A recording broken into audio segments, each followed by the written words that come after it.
नमस्कार, आपण पाहता हिरकणी न्यूज. हिरकणी न्यूज प्रत्येक क्षण ताज्या घडामोडी आणि महत्त्वाच्या प्रत्येक बातमीसाठी नेहमी तत्पर. आलिशान बंगले भर दिवसा फोडणाऱ्या चोरट्यांना बेड्या. कोल्हापूर सांगलीसह सीमा भागात भर दिवसा आलिशान बंगले फोडून सोन्याच्या दागिन्यांवर डल्ला मारणाऱ्या इचलकरंजी परिसरातील दोघा सराईत चोरट्यांना शहापूर पोलिसांनी गुरुवारी बेड्या ठोकल्या.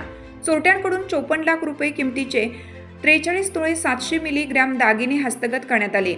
प्रल्हाद विठ्ठल कवठेकर वय 30 राहणार बिरोबा मंदिराजवळ तारदाळ तालुका हातकणंगले. उदय श्रीकांत माने वय 29 बेघर वसाहत यड्राव तालुका हातकणंगले अशी त्यांची नावे आहेत. दरम्यान चोरीच्या गुन्ह्यातील दागिने विकत घेणारे काही सराफ पोलिसांच्या रडारवर आले आहेत. शहापूर परिसरातील 3, हातकणंगलेतील 3, कुरुंदवाड व सांगली ग्रामीण पोलीस ठाण्याच्या हद्दीतील प्रत्येकी 1 असे 8 गुन्हे उघडकीस आले आहेत. टोळीत दोघांशिवाय अन्य काही जणांचा समावेश असावा असा संशय व्यक्त करत संबंधितांना लवकरच अटक करण्यात येईल असे पोलीस अधीक्षक योगेश कुमार गुप्ता यांनी सांगितलं. चोरट्यांकडून काही सराफांनी दागिने विकत घेतल्याचे निष्पन्न झालं आहे. संबंधितांची नावे पुढे आली आहेत. त्यांच्यावरही लवकरच कारवाई करण्यात येईल असंही त्यांनी सांगितलं. तारदाळ तालुका हातकणंगले येथील हरी चोपडे राहणार ज्ञानेश्वर नगर निम शिरगाव रोड यांच्या घरी 1 डिसेंबरला दुपारी 3 ते 6 या काळात घरफोडी झाली. चोरट्यांनी 10,92,000 रुपये किमतीचे 9 तोळे दागिने लंपास केले. शहापूर पोलीस ठाण्यात गुन्हा दाखल झाला. पोलीस निरीक्षक सचिन सूर्यवंशी यांच्यासह पथकाकडून चोरट्यांचा शोध सुरू असतानाच पोलीस रेकॉर्डवरील सराईत गुन्हेगार प्रल्हाद कवठेकर, उदय माने यांची नावे निष्पन्न झाली. दोघांना ताब्यात घेऊन सखोल चौकशी करण्यात आली. पोलिसी खाक्या दाखवताच त्यांनी तोंड उघडले. शहापूरसह हातकणंगले परिसरातील 6, कुरुंदवाड व सांगली ग्रामीण येथील 2 गुन्ह्यांची त्यांनी कबुली दिली. त्यांच्याकडून 53,74,000 रुपये किमतीचे दागिने हस्तगत करण्यात आल्याचंही पोलीस अधीक्षक गुप्ता यांनी सांगितलं. संशयित कवठेकर, माने यांना 2018 व 2022 मध्ये चोरीच्या गुन्ह्यात अटक केली होती. यापूर्वी त्यांच्याकडून घरफोडी, चोरीचे 6 गुन्हे उघडकीस आले होते. सराईत टोळीचा छडा लावणारे पोलीस निरीक्षक सचिन सूर्यवंशी, श्रीकृष्ण दरेकर, अविनाश मुंगसे, रोहित डाबाळे, आयुब गडकरी, अर्जुन फातले, सतीश कुंभार यांना पोलीस अधीक्षकांच्या हस्ते रोख बक्षीस व प्रमाणपत्र देण्यात आलं. ते शहापूर पोलीस स्टेशन एक चांगलं डिटेक्शन केलेलं आहे. यांच्यामध्ये दिनांक 1 डिसेंबरला गुन्हा क्रमांक 408 घरफोडीचा गुन्हा दाखल होता.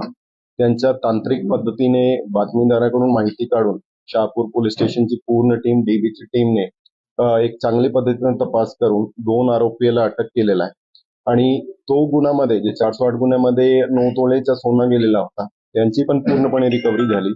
आणि दोघे आरोपीकडून आणखी 7 गुन्हे, असं टोटल 8 गुन्हे आतापर्यंत उघड झालेले आहेत. त्यांच्यामध्ये 43.7 तोले सोना म्हणजे जवळपास 440 ग्राम सोना, ज्यांची आताची किंमत 53 लाखच्या वरती आहे. जवळपास 53 लाखची टोटल 43 तोळे सोन्याची रिकव्हरी आतापर्यंत झालेली आहे. त्यांच्यामध्ये ज्यांच्या काय रोल असतील, कोणी रिसिव्हर असतील ज्यांनी सोनं विकून घेतलेलं आहे, त्यांच्याकडून पण रिकव्हरी झालेली आहे. आणि ज्यांचे काय रोल असतील त्यांना पूर्णपणे निष्पन्न करून आम्ही त्यांना पण आरोपी करण्याच्या ते तपासामध्ये करत आहे. एक चांगली कारवाई, एक चांगली डिटेक्शन शहापूर पोलीस स्टेशन कडून झालेली आहे. आणि आजची पीसीचं मेन कारण काय असतात, आमची स्थानिक गुन्हे शाखा असतात, ते सगळी मोठी डिटेक्शन त्यांच्याकडून होत असतील, पण लोकल पोलीस स्टेशनने एवढा म्हणजे फॉलोअप करून, एवढा पाठपुरावा करून एक चांगली पद्धतीची इन्व्हेस्टिगेशन करून चांगली पद्धतीची रिकव्हरी केलेली आहे. मला असं वाटतं एक हेल्दी कॉम्पिटिशन वेगवेगळे ब्रांचेसमध्ये असला पाहिजे. आणि तो प्रक्रियामध्ये एक चांगली डिटेक्शन आज शहापूर पोलीस स्टेशन कडून झालेली आहे. त्याबद्दल त्यांच्या एक योग्य त्या पद्धतीने त्यांना रिवॉर्ड आणि त्यांच्या सत्कारचा पण सुद्धा आज एक कार्यक्रम ठेवलेला आहे. मी आधीच तुम्हाला ते सांगितलेलं आहे की जे तपासामध्ये कोण काय निष्पन्न होतील त्याप्रमाणे योग्यता जे आमची लिगल कारवाई ते होणार आहे. आपल्या हिरकणी न्यूज चॅनलला लाईक करा, शेअर करा आणि सबस्क्राईब करायला विसरू नका. आणि रहा अपडेट.